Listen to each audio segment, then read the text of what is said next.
Borders एक boring सी secure boundary होती है जो कि दो लैंड्स को अलग करती है।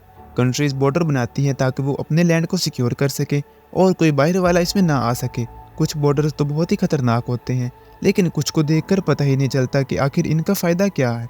आज की वीडियो में हम ऐसे ही कुछ अनयूजुअल बॉर्डर्स की बात करेंगे।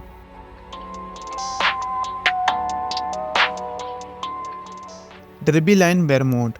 डर्बी लाइन आपको देखने में तो बाकी टाउन्स की तरह ही लगेगा, लेकिन यहाँ रहने वालों की लाइफ काफ़ी इंटरेस्टिंग है क्योंकि यहाँ के लोग एक साथ दो कंट्रीज में रह रहे हैं। अजीब लगेगा है ना, लेकिन कनाडा और यूनाइटेड स्टेट्स को डिवाइड करने वाली डर्बी लाइन इस टाउन के बीचों बीच गुजर रही है।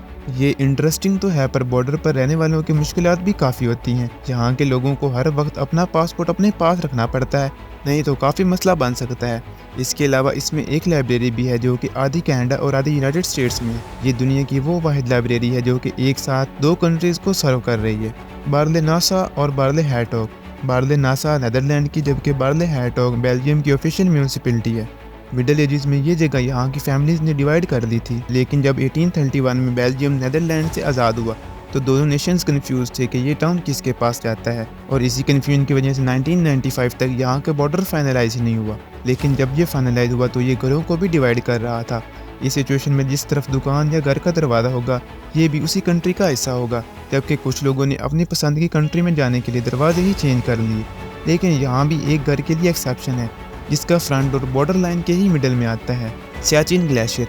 बॉर्डर के रिलेटेड कोई रूल नहीं है कि ये कहाँ ख़त्म होना चाहिए, कभी ये ज़मीन पर, कभी समंदर में, जबकि कभी ये पहाड़ों पर भी हो सकता है, जैसा कि ये वाला 20,000 फुट ऊंचे ग्लेशियर पर है।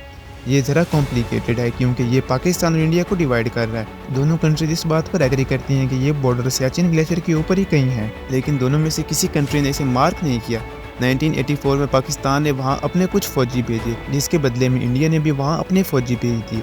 दुख की बात यह है कि बर्फ़ के इस टुकड़े के लिए न जाने कितने फौजियों ने अपनी जान गंवाई, वो भी वो टुकड़ा जिसका कोई फ़ायदा भी नहीं है।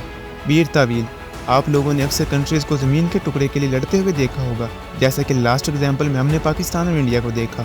लेकिन कभी कभार ऐसा भी होता है कि दोनों में से कोई कंट्री भी इस हिस्से को लेने के लिए तैयार ही नहीं होती। इसकी एक एग्जाम्पल है बीर तावील, जो कि 800 स्क्वायर माइल डेजर्ट है और इजिप्ट और सूडान के बॉर्डर पर है। 1902 में यूके ने इजिप्ट और सूडान की बाउंड्री को रीड्रा किया और बेचारे बीर तावील को इसमें इंक्लूड करना ही भूल गए, और अब दोनों में से कोई मुल्क भी इसे अपना हिस्सा नहीं मानता। इजिप्ट के अकॉर्डिंग ये सूडान का हिस्सा है, जबकि सूडान के अकॉर्डिंग ये इजिप्ट का पार्ट है।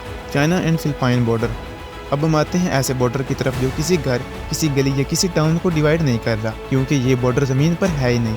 लेकिन आखिर इसमें इतना इंटरेस्टिंग क्या है? ये बॉर्डर चाइना और फिलिपाइन के दरमियान बहुत सी डिस्प्यूट्स की वजह बना है, और इसी वजह से इसको साउथ चाइना सी डिस्प्यूट का नाम दिया गया। बीर तावील और सियाचिन ग्लेशियर फजूल से लैंड हो सकते हैं जिनके लिए कंट्रीज लड़ रही हैं, लेकिन ये फजूल नहीं है क्योंकि ये बॉर्डर दुनिया के लार्जेस्ट ट्रेडिंग रूट के बीच से गुजरता है, जहाँ से हर साल ट्रिलियंस ऑफ डॉलर की ट्रेडिंग होती है। इसके साथ साथ यहाँ नेचुरल रिसोर्सेज के कुछ रिजर्व भी हैं। तो अब आपको समझ लग गई होगी कि इसको लेकर दोनों नेशंस क्यों लड़ रहे हैं। बुरारी, मलेशिया, वियतनाम और ताइवान भी इसमें शामिल हैं, और जहाँ के कुछ हिस्से को अपना क्लेम करते हैं और हर कोई अपने हिस्से को प्रोटेक्ट करने के लिए लड़ रहा है। जंग वॉल्स। मोस्टली बॉर्डर्स को लॉ मेकर्स मिल बैठकर बनाते हैं, लेकिन ये बॉर्डर जो देख रहे हैं ये एक नॉर्मल रेजिडेंट ने बनाया था। ये ऑस्ट्रिया का एक टाउन है जो कि इसकी रियासत ताइरोल में वाक़ है। इस छोटे से एरिया को जर्मनी ने घेरा हुआ है और ऑस्ट्रिया को भी यहाँ जाने के लिए जर्मनी से गुजरना पड़ता है। ये एक कारोबारी लेन देन के नतीजे में ऑस्ट्रिया का हिस्सा बना था। 1342 में ऑस्ट्रिया के एक रेजिडेंट ने जर्मनी से वहाँ का थोड़ा सा हिस्सा खरीदा था और इसे अपने मुल्क में शामिल कर लिया। इसी वजह से ये इलाका अब ऑस्ट्रिया का है, लेकिन यहाँ के लोग जर्मन रूल्स को फॉलो करते हैं, और अगर किसी ने मेल करनी हो तो वो बेचारा इसी बात में कंफ्यूज रहता है कि उसने किस कंट्री का पोस्टल कोड यूज़ करना है। तो यही थी आज की वीडियो। उम्मीद है आपको वीडियो पसंद आई होगी।